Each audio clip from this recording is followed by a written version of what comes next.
Ya, Bismillahirrahmanirrahim. Kita akan bahas tentang semantik yang sudah dibahas oleh dua kelompok terakhir, yaitu kelompok berapa saya lupa, 9 dan 10 kalau nggak salah. Jadi saya mau review kembali saja apa yang sudah dijelaskan oleh dua kelompok sebelumnya. Yang pertama terkait dengan semantik. Apa itu semantik? Itu kalau arti etimologisnya, makna harfiahnya adalah dari bahasa Inggris ya, semantics. Biasanya kalau dalam bahasa Inggris kosakata yang mengandung suffix s di belakang itu bukan berarti bermakna jamak. Kalau dia mengacu kepada disiplin ilmu, kalau dia itu ada kaitannya dengan ilmu pengetahuan, berarti dia mengacu kepada disiplin ilmu atau nama mata kuliah. Semantics, pragmatis bukan artinya jamak, tidak. Itu artinya mengacu kepada disiplin ilmu pengetahuan. Kalau asal katanya dari semantik, dalam bahasa Prancis, sema denomina juga dalam bahasa Yunani, yang berarti tanda atau lambang, atau disebut juga semaino, verba dalam Yunani yang berarti menandai. Jadi bisa bermakna sema yang berupa nomina yang berarti tanda, atau semaino itu artinya verba yang berarti menandai, melambangkan kalau dalam bahasa Yunani. Secara terminologis, semantik dapat didefinisikan sebagai bidang linguistik yang mengkaji arti bahasa. Tentang arti bahasa, semantik. Nah, ini mata kuliah ini nanti ada mata kuliah khusus di semester 5 kalau tidak salah ya, English semantik, khusus membahas semantik dalam bahasa Inggris. Kalau di general linguistik ini hanya kita ungkapkan contoh-contohnya, konsep-konsep dasarnya seperti apa, kemudian contoh-contohnya dalam bahasa Inggris atau dalam bahasa kita. Yang penting kita bisa memahami konsep-konsep ini. Nah, dalam kajian semantik itu pertama, ada berbagai tipe makna atau jenis-jenis makna, types of meaning. Di sana ada makna leksikal and grammatical. Ada makna referensial dan makna non-referensial, makna denotatif, makna konotatif. Jadi saling berpasang-pasangan.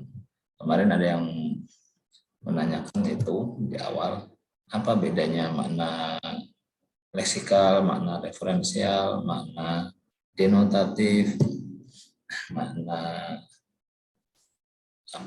istilah, makna kata. Nah, itu sebetulnya makna-makna yang kalau mengacu kepada makna kamus, yaitu sama saja ya, baik leksikal maupun referensial, denotatif, itu sebetulnya sama saja maknanya. Cuma yang membedakan apa? Yang membedakan adalah penyandingnya. Maksudnya penyandingnya itu ketika dia disandingkan dengan gramatikal, makna gramatikal itu makna yang makna kamus disebut makna leksikal.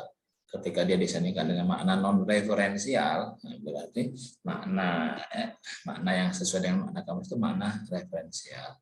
Ketika dia disandingkan dengan makna konotatif, berarti makna yang sesuai atau yang disandingkan dengan makna konotatif ini adalah makna denotatif. Jadi makna denotatif ini sama juga makna kamus ketika disandingkan dengan makna konotatif.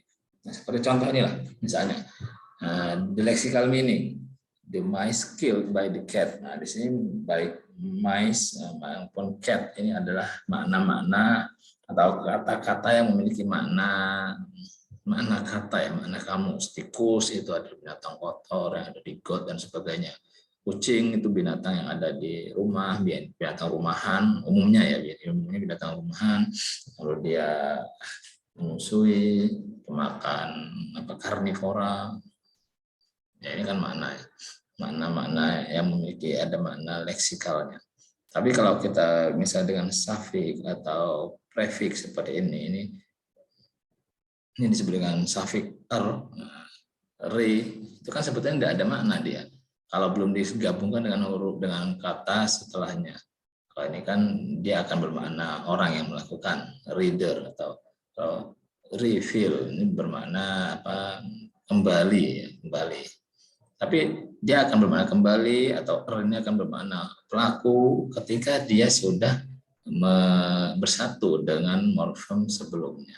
Ini yang disebut dengan grammatical meaning. Bedanya dengan. Tapi kalau yang lexical meaning, ketika dia berdiri sendiri ya sudah bisa dipahami maknanya. Tapi kalau ini, kalau berdiri sendiri, ini kan maknanya bisa bermacam-macam ya. Bisa dia pelaku, bisa juga dia sebagai superlative degree dan sebagainya, seperti higher atau bigger misalnya seperti itu. Ini kan dia maknanya kan berbeda-beda meskipun bentuknya sama. Oleh karena itu ini disebut dengan grammatical meaning. Kalau yang referensial ya sama sebetulnya. Table itu ya kita makna kamusnya table itu adalah sebuah jenis dari furniture, perabotan rumah. Itu masuk dalam table. Itu dia dikatakan ada referennya. Tapi kalau kita bandingkan dengan yang non referensial seperti and, but, because, kata-kata seperti ini kan bukan makna yang memiliki referen, disebut dengan non referensial. Sebuah kata yang tidak memiliki referennya, tidak ada rujukannya. Because itu apa sih? Wujudnya bagaimana sih? Nah, itu kan nggak bisa kita maknai. Tapi kalau dibandingkan dengan table itu ada makna, ada wujudnya, referennya ada dibandingkan dengan man atau university atau kelasnya itu ada wujudnya. Kalau yang because ini kan tentu nggak ada, and itu kan juga nggak ada. Itu yang disebut dengan non referensial. Atau misalnya here atau there, di sini, di sana, itu non referensial juga. Meskipun kita tunjuk di sana, kalau kita ke sana dia akan menjadi di sini. Yang disebut dengan deiksis ya kalau dalam ilmu pragmatik. Kalau ada denotatif dan konotatif. Kalau yang denotatif ini mana yang sebenarnya, misalnya I see, kalau di sini kan definisinya yang bisa dilihat, dirasa, didengar, dirasakan. Seperti I see the sun, saya melihat matahari. Ini maknanya denotatif. Tapi kalau di sini he is sun, dia adalah matahari karena dia mungkin kehidupannya selalu mencerahkan orang di sekitarnya, selalu menjadi sumber kehidupan bagi orang-orang yang ada di sekitarnya, jadi disifati dengan sun. Misalnya ini konotatif meaning. Nah itu diantaranya yang membedakan makna-makna ini. Sebetulnya semuanya ini yang bagian kanan semuanya adalah bentuk-bentuk makna kamus. Cuma dia akan menjadi beda maknanya ketika dia disandingkan dengan makna-makna yang sebelah kiri. Jadi ini untuk penegasnya. Ada lagi jenis-jenis makna, ada meaning word and meaning of technical terminology. Ini makna kata dan makna istilah, gampangnya seperti itu ya. Makna kata dan makna istilah. Kalau makna kata itu terkadang ya sesuai dengan yang ada di kamus, tapi kalau makna istilah terkadang dia bisa berbeda-beda saja. Nah, misalnya saja begini, kalau gampang itu sunnah. Sunnah itu kalau kita bisa artikan ya mengikuti jalan. Tapi kalau secara istilah nanti dia beda-beda maknanya. Sunnah kalau menurut ilmu hadis, ya nanti sunnah itu artinya selain sumber hukum kedua setelah Al-Quran itu sunnah atau hadis Nabi. Tapi kalau menurut ilmu fikih, sunnah itu lawannya wajib. Dan kalau wajib melakukannya wajib, tapi kalau sunnah melakukannya tidak wajib. Tapi ketika dilakukan dapat pahala, ketika ditinggalkan dosa. Itu kalau kajian fikih. Jadi mana terminologinya tergantung terminologi saintifiknya masuk ke keilmuan apa, itu beda-beda di sini. Konseptual meaning ini sebetulnya mana kamus juga. Misalnya kuda itu konseptual meaningnya adalah a kind of animal which has four legs, usually driven. Itu adalah jenis binatang yang punya 4 kaki dan biasa dikendarai. Conceptual meaning. Kemudian ada juga istilah idiomatical meaning and proverb. Nah, mungkin bedanya kalau yang idiom itu dia masih memiliki makna yang sesuai dengan kata-kata yang tersusun dalam idiom ini. Tapi kalau proverb itu maknanya jauh sekali dari atau tidak ada satupun Prof ini apa? Peribahasa ya kalau bahasa Indonesia. Nah, tidak ada satupun kosakata atau leksem yang ada di sini mewakili makna, itu tidak ada. Kalau kita kan idiom kita misalnya banting tulang. Nah, banting tulang itu kan dari kita idiom ya. Jadi masih ada lah, misalnya tulangnya dibanting-banting yang bekerja itu kan seperti itu, atau meja hijau itu bermakna pengadilan yang masih ada kaitannya kan, pengadilan juga masih ada mejanya juga. Nah, ini contohnya the blues. Ini bisa merujuk kepada aliran musik ya, aliran musik blues, atau juga bisa dimaknai dengan feeling, nah, perasaan sedih. Tapi kalau yang proverb atau peribahasa, misalnya ini a monkey in silk is a monkey noise. It is meant that just because someone dresses fancy does not necessarily mean that they are fancy or good character. Nah, intinya kalau orang meskipun orang itu berpakaiannya bagus, berpakaiannya indah, kalau dia karakternya buruk ya dia tetap tidak ada gunanya, gampangnya seperti itu, seperti ini, seperti monyet yang pakai sutra. Ya, itu nggak ada artinya, ya tetap aja jadi monyet gitu. Ini kan peribahasa yang maknanya jauh sekali dari leksem yang menyusun munculnya peribahasa ini. Nah, itu diantaranya yang disebut dengan idiomatikal meaning dan proverb. Sampai sini ada pertanyaan? Silakan. Tidak ada, kita lanjutkan dulu tentang relasi makna. Jadi saya mengurai sekilas saja. Relasi makna adalah hubungan semantik yang terdapat antar satuan bahasa yang satu dengan satuan bahasa lainnya. Hubungan makna itu biasanya kalau dalam ilmu semantik yang munculnya istilah-istilah ini. Ya, mungkin kalau pelajaran ini waktu kelas 3 SMA saya rasa sudah dibahas ya, ada sinonim, antonim, atau sinonimi, antonimi, polisemi, homonimi, hiponimi, atau ambiguity, ketaksaan, redundansi ini ya, saling tumpang tindih kata-katanya, double kata-katanya. Nah, ini contoh-contohnya lah, sinonim antara bad and ugly ya, ini sama maknanya. Meskipun ada perbedaan sedikit, nanti itu masuknya dengan analisis komponen makna nanti membedakannya.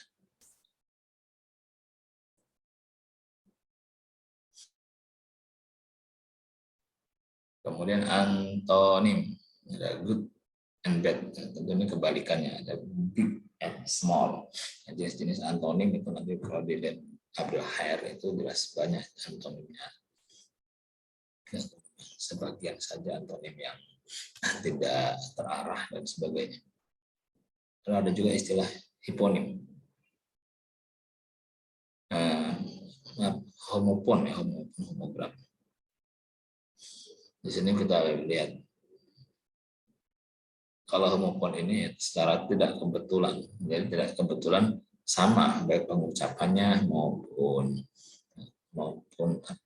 tulisannya sama. Kalau bahasa Indonesia ada pacar yang bisa bermakna daun pacar atau bisa bermakna kekasih. Nah, tapi kalau ini the price is fair, ya, harganya itu ya sesuai lah, sesuai istilahnya, ada harga ada rupa gitu. Ada go to the fair. Nah, ini pergi ke pameran. Ini fair yang artinya harganya jujur.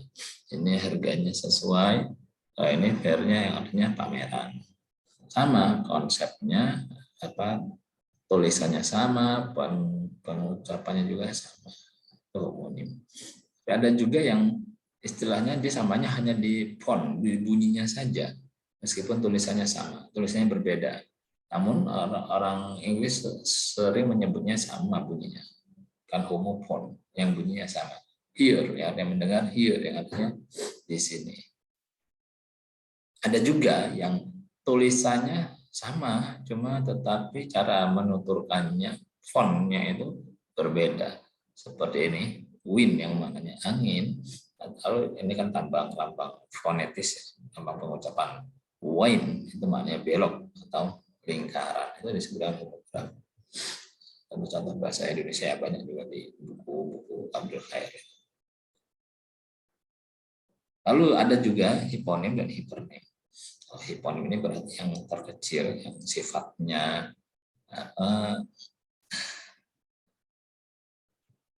spesifik. Nah, dia lebih spesifik. Kalau yang hipernim, yang dia generik itu berarti yang umum. Contohnya orchid ini adalah hiponim atau bagian terkecil dari flower, bunga, atau cats. Nah, kucing ini bagian terkecil dari animal. Jadi di dalam animal ini nanti banyak hiponimnya. Hiponimnya ada cat, ada dog, ada kitten, ada fish dan sebagainya. Itu ada hiponim dari animal. Tapi kalau hipernim itu adalah ya induknya. Flower itu adalah hipernim dari bunga-bunga orchid, bunga mawar, tulip. Ini salah ini harus dihapus. Animal itu juga hipernim dari berbagai macam binatang, ada horse, ada bird, ada goat dan sebagainya.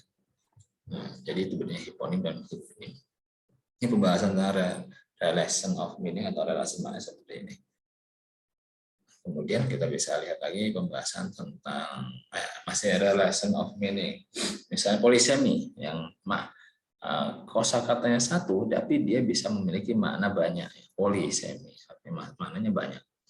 Nah, misalnya, for example, the head has meaning.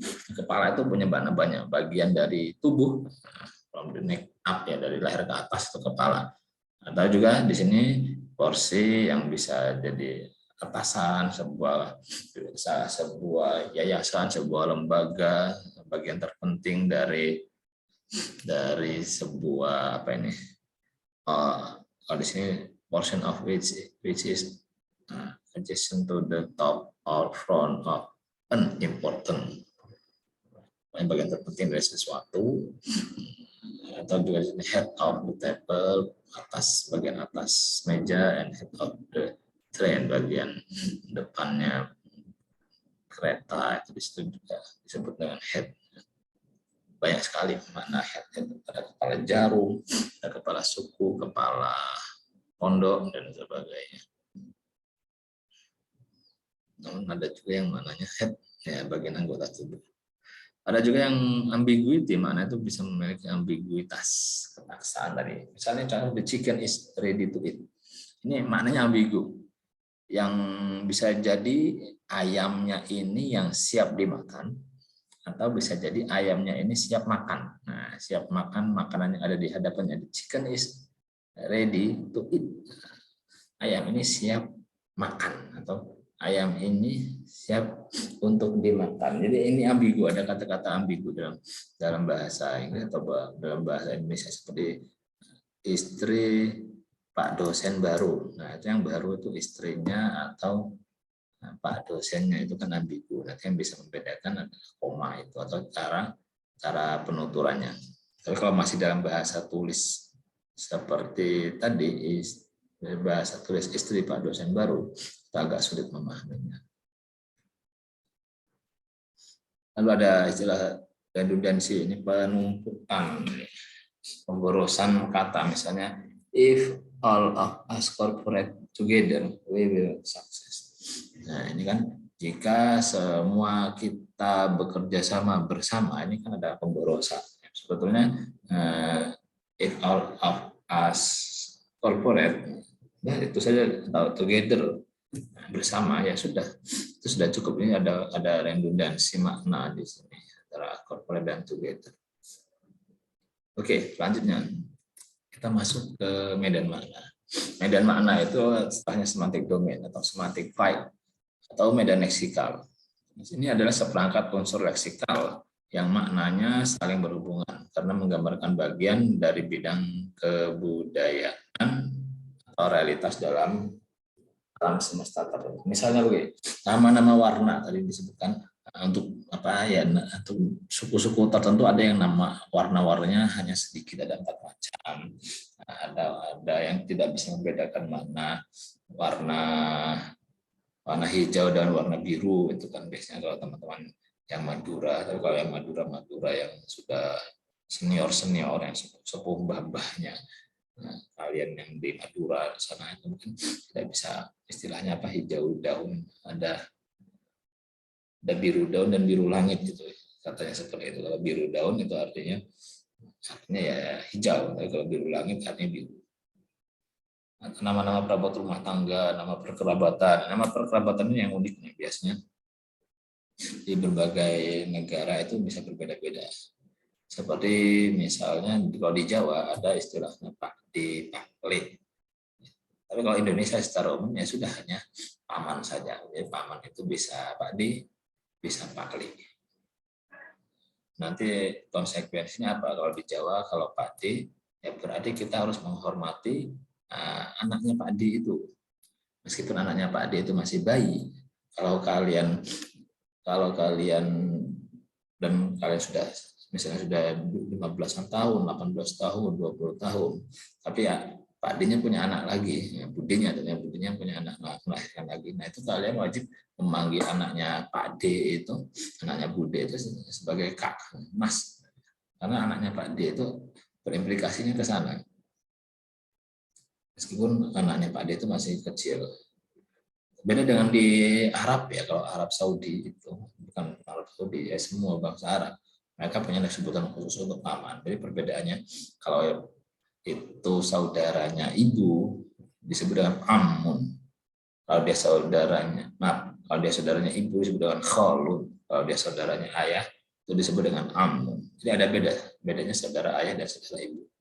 Itu saudara kakaknya ibu atau adiknya ibu, kalau dia laki-laki disebut khalun. Tapi kalau dia